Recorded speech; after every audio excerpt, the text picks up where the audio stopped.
They had a family vote in front of my daughter. Mom said, "Hands up if you think she should stay home at Christmas."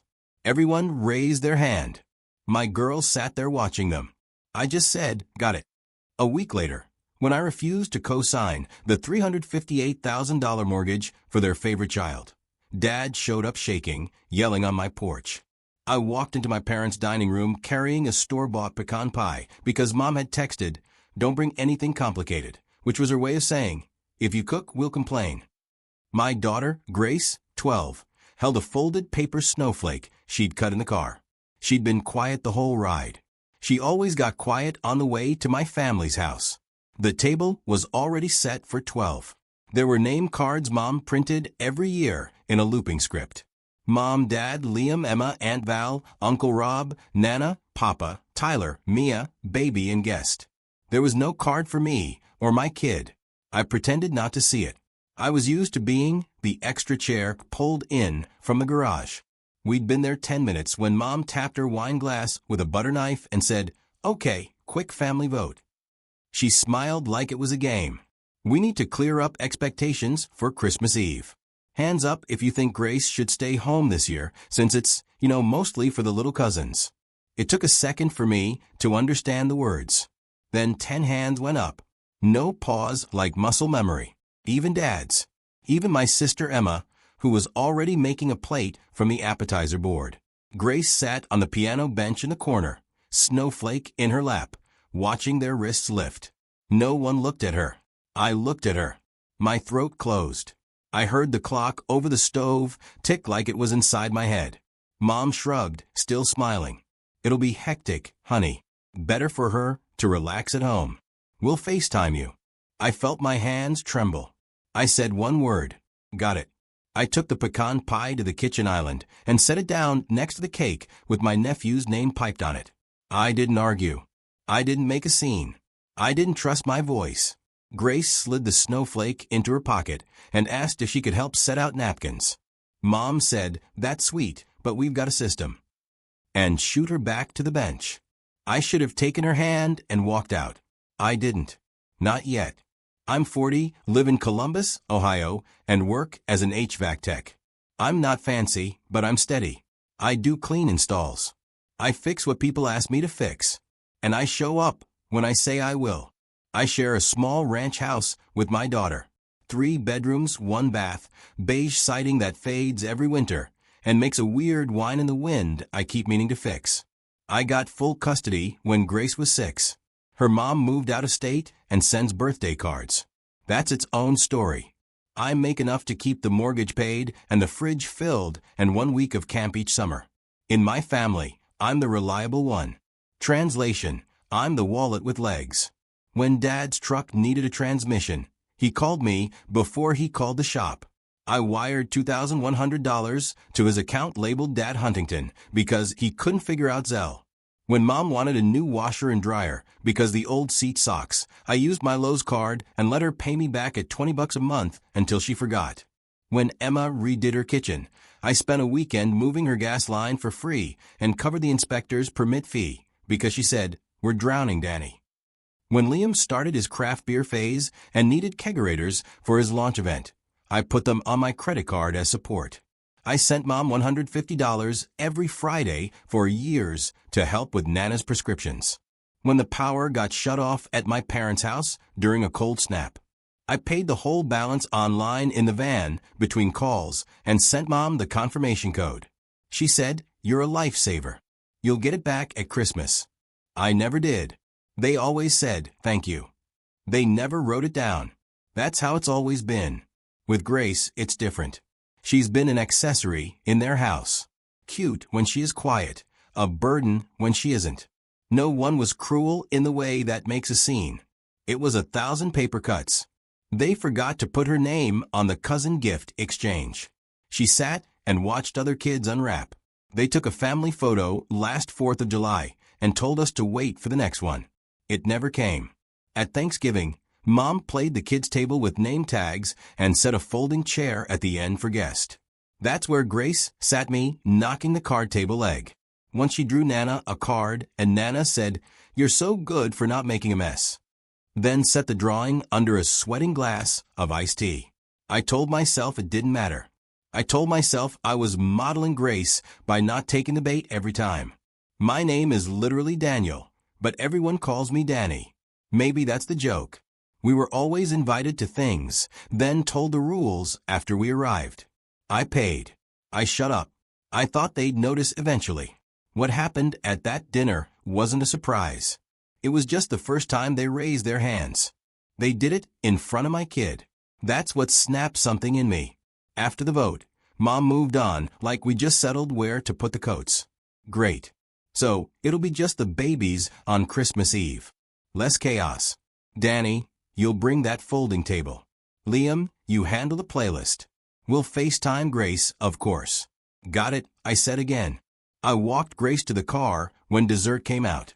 We sat there with the doors closed and the heat running, my pie untouched on the counter inside. She looked out the windshield at the darkness. My hands rested on the wheel. I could see my reflection in the glass. I look like a tired guy in a parking lot. I'm not little, she said. I know. They made me feel little. I know. It hurt to say I knew. I should have protected her better.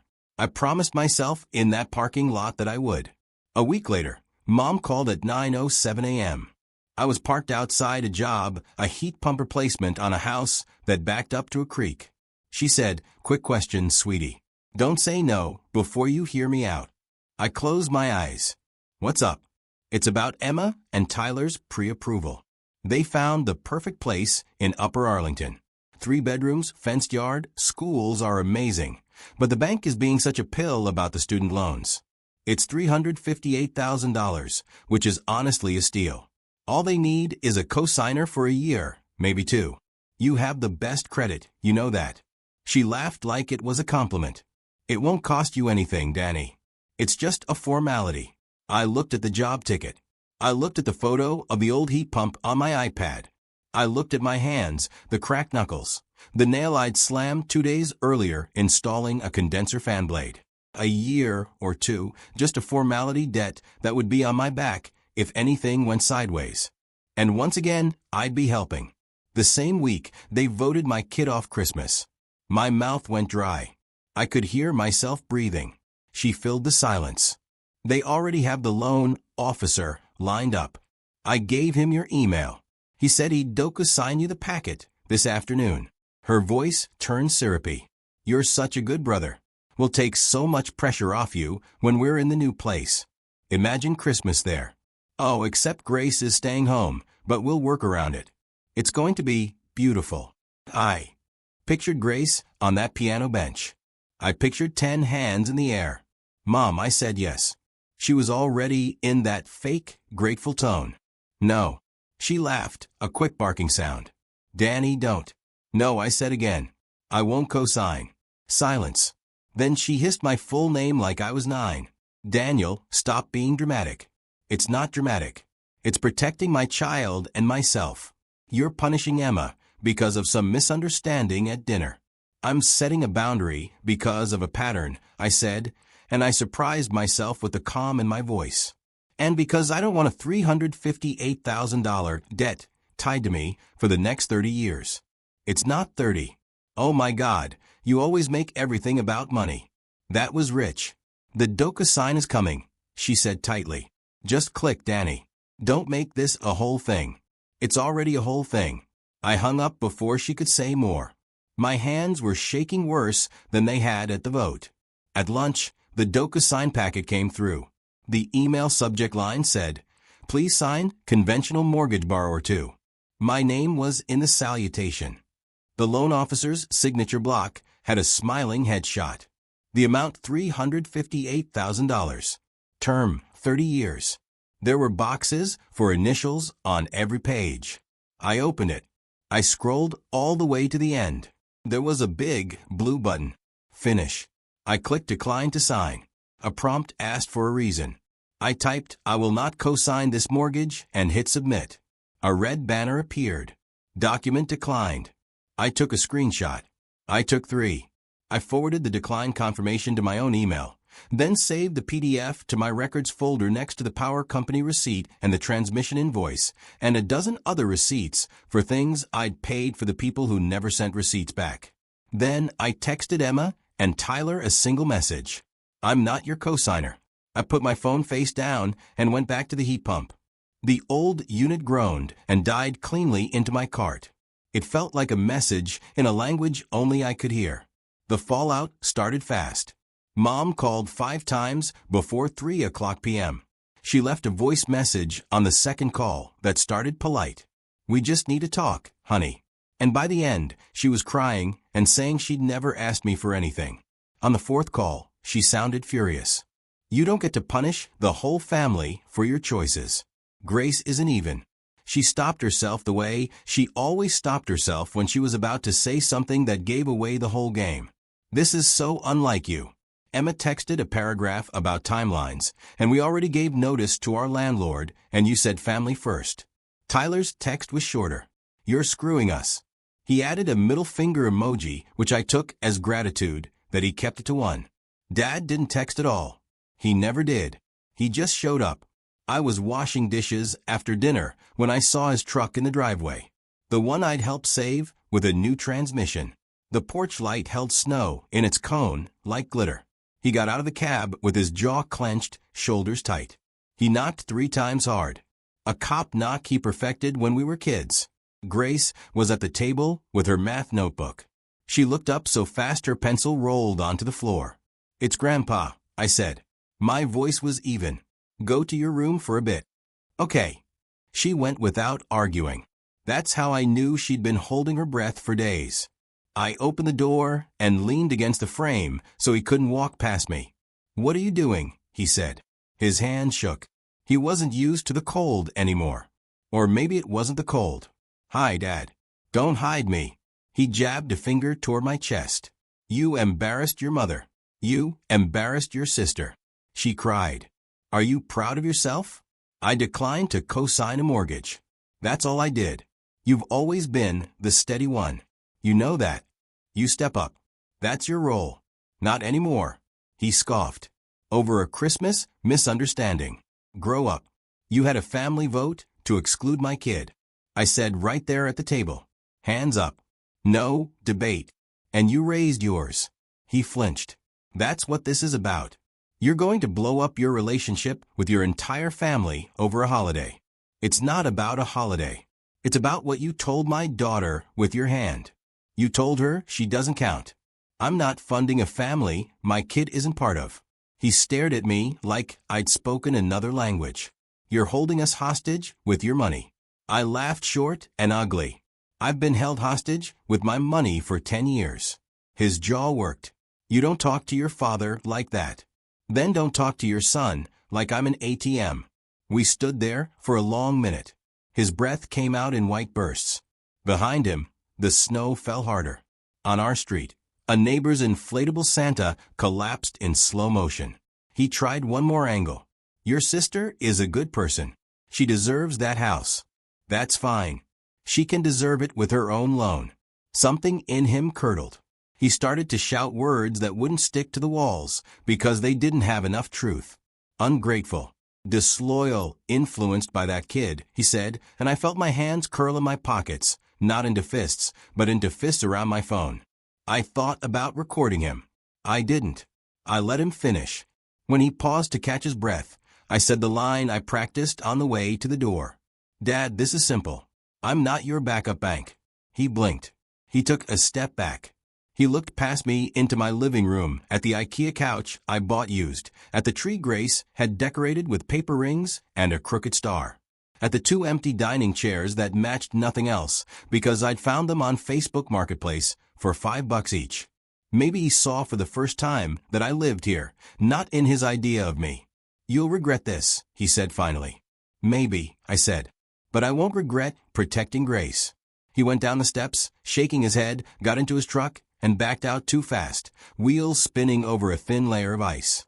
I watched the tail lights turn the corner. I closed the door. Grace stood in the hallway, in her socks. Is he mad? She asked. Yeah, I said. But we're okay. She nodded and slid her hand into mine. We went back to the table and finished the math problem about 2 trains leaving 2 different cities at different times.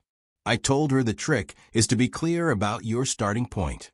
She smiled like she wasn't sure it was a math joke. Maybe it was both. The next days were a mix of quiet and noise. Noise in my phone, quiet in my house. Group texts lit up like fireworks. Mom wrote, "We're so disappointed and we love you," in alternating lines like she couldn't pick a lane. Emma sent the link to the house listing 3 times and said Tyler's parents would co-sign, but their credit is trash. Liam wrote, "You always thought you were better than us." Aunt Val sent a prayer hands emoji and family over everything, then asked if I could look at her furnace on Saturday. I didn't answer any of them. That was new for me. At work, I did what I always do. Thermostat out, new board in. Explaining to a client why they're smart. Thermostat made their heat dumb. Carrying a 50-pound box across a yard without cutting a corner. Breathing through it. I didn't go to my parents' house that weekend. Mom texted, "No hard feelings." Sunday dinner at 4. I stared at the screen until the bubbles faded. I cook spaghetti at home the way. Grace likes it with garlic bread burnt on the edges. On Monday, I did one more thing for myself.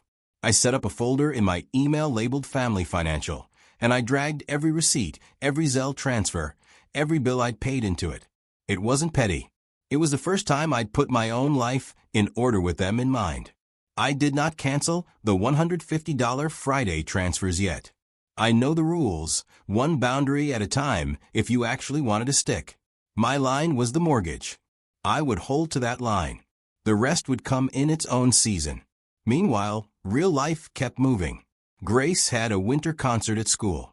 She played Good King when Suzeless on a loner trumpet and squinted so hard at the sheet music that her glasses slid down. I clapped until my palm stung. Afterward in the cafeteria, parents shuffled past with styrofoam cups of hot chocolate. A couple of kids from her art club came over and said, "You sounded like a real trumpet player." She looked at me like, "Do you hear this?" I said, "They're right." I bought her a donut with red sprinkles, and we ate it slowly in the car, crumbs on our coats, the radio low. I told her we were starting a new tradition for Christmas Eve. She looked wary. "Just us?" she asked. "Maybe not just us," I said. December 24th came, wet and gray. In my family's house on the other side of town, there was probably a tree with coordinated ornaments and a couch covered in gifts. In my house, our tree leaned a little because I hadn't cut the trunk straight, and our gifts were wrapped in leftover birthday paper. I bought Grace a set of fancy markers and a sketchbook with heavy paper. I put them under the tree with exactly the same care I'd use if they were diamonds. I set the table with our 4 mismatched plates.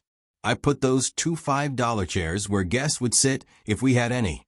I pulled a ham out of the oven and set out bowls of mac and cheese and green beans and a salad no one was going to touch. I poured 2 sparkling apple ciers and put 1 glass in front of the empty chair across from Grace. She looked at it and smiled, confused. "Who's that for?" she asked. "You'll see," I said. At 6 p.m., the doorbell rang. Grace blinked like I'd made a rabbit appear. I wiped my hands on a dish towel and opened the door. It was my cousin Mark and his wife Tori. They live 20 minutes away, and we only ever see them at family things when Mom controls the guest list. Mark held a paper bag with a baguette and a bottle of something that looked expensive. Tori held a pan with foil on top. We brought bread and a sweet potato casserole. She said, "We also brought 2 loud children, but they're staying with my sister tonight." Grace stood up so fast her chair squeaked. "Hi," she said. And then, like a miracle, she said, "I'm really glad you're here." "Us too," Mark said. He stepped in, stamped snow off his boots, and hugged me in a way that said, "I heard things." His voice was low. "For the record," he said, "the vote was messed up. You heard about that?" I asked. "Everyone heard." Tori said. "Ball told my mom. My mom told me. We decided we'd rather be in a house where a kid is wanted." I swallowed. That one sentence untied some knot in my chest. We ate. We talked about nothing dramatic. Grace showed them the snowflake she kept in her pocket. And Tori said, "That's beautiful." and put it on the mantel like it was a museum piece, not a napkin project. Mark asked Grace if she liked music, and when she said trumpet, he said, "That's hardcore." I lasted 2 weeks on trombone. They laughed. We didn't mention my parents, or the house, or the mortgage, or the DOCA sign. It was a rule I didn't have to say out loud. Halfway through dinner, my phone buzzed face down on the counter. 10 missed calls from Mom, 3 from Dad, 2 from Emma, 1 from Aunt Val. "Oh, where are you from, Liam?" The group thread said, "We're doing the gifts now. FaceTime." I put the phone in a drawer and closed it. Then I opened the drawer and put it on Do Not Disturb, which felt less like running away and more like choosing peace. Grace ate 3 rolls and asked for seconds on ham. She told a story about a classmate who tried to eat a glue stick. We all pretended to be shocked. It was normal. Normal felt like a warm jacket. After dinner, we played cards. We made up rules for a new game and wrote them on an index card and called it Christmas Eve, like we were naming a country. Grace won because she kept track better than we did. Mark groaned and Tori hooped, and the room made a sound I didn't recognize in my house. Chorus. When they left, they took their casserole dish and left their presents behind. Grace stood in the doorway, waving until their tail lights turned the corner. She said that was better. Yeah, I said it was. She looked at the 2 extra chairs still at the table. Are those for them? They were for anybody who wanted to be here. She nodded. They wanted to be. I went into the living room and plugged in the tree lights. We sat on the couch under a blanket. She leaned her head on my shoulder the way she did when she was 5 and watched cartoons about trains. The house creaked the way old houses do when the heater cycles. It sounded like someone settling in, not someone leaving. My phone buzzed once on the counter. A single message that came through despite Do Not Disturb because I'd set Mark as favorites years ago after he helped me move a broken dryer. It said, "Proud of you." The next morning, we opened gifts. Grace held the markers like they were fragile and told me she wouldn't waste them. She drew a small card with a pine tree and wrote in neat letters that leaned like little kids, "Thank you for choosing me." She taped it to the fridge with a piece of glitter tape left over from some craft kit. When I made coffee, I touched the edge of the card with my knuckle. It was proof of something I had felt but never been able to say out loud. A week later, Emma texted a photo of a for rent sign and wrote, "Hope you're happy." I didn't reply. She followed with, "We'll remember this when you need something." I typed, "I won't ask." Then deleted it and set the phone down. Silence was cleaner. Dad didn't show up again.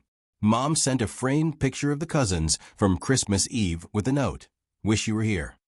I put it face down on the bookshelf behind a stack of manuals. Maybe one day I'll flip it over. Not today.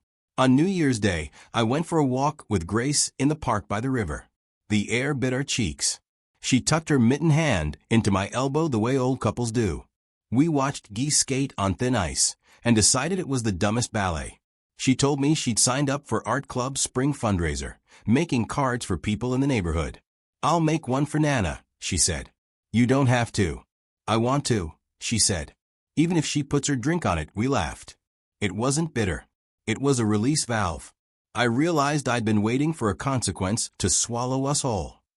The big family rupture. The exile. The word ungrateful nailed to my door. It did come in a way, but it wasn't big. It was a quiet drift, like a boat pushed out from a dock on a lake. Not dramatic, just free. In January, I got an envelope from the lender with a form letter saying, "We're sorry to see you've declined to participate in this loan." It had a carbon copy, feel like the last line of a play. I slid it into my family financial folder and closed the drawer.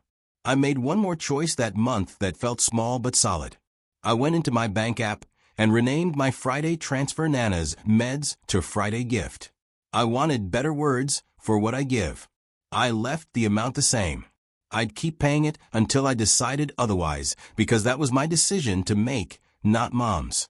And now that I had said one big no, my smaller yes felt like mine again. In February, Grace brought home a flyer for a middle school talent show. She asked if it was okay if she tried out with Winter from Vivaldi. I said it was perfectly okay to be ambitious. She practiced in the dining room with her trumpet case open like a busker. The sound wasn't pretty. It was brave. The night of the show, Mark and Tori came. They sat in the second row and clapped like they were related. Grace walked on stage in Converse and a black dress I'd found on sale at Target and blew those first cold notes like she'd opened a door to the season. I thought about all the rooms she'd been kept out of. I thought about the doors I could open. Back at home, I hung her program on the fridge underneath the card she'd made me. I straightened both with the edge of my hand. I am not a hero. I am a guy who fixes things and who finally realized that the first thing I needed to fix was the leak, where all my love and money were draining out into a family that smiled as they watched. I did one thing. I didn't co-sign. I said no. It was enough to change the shape of our house. On the next Christmas Eve, I set the table again for plates, 2 extra chairs. Maybe it looked like we were waiting for people who wouldn't come. Maybe we were. But on the mantel, Tori's place for Grace's paper snowflake stayed empty on purpose, so the snowflake could breathe. In the middle of the table, Grace stood a card she had made, our new centerpiece. It had a tree and a trumpet and 2 chairs drawn in simple lines. Underneath, in the steady handwriting she'd been practicing all year, it said, "We belong."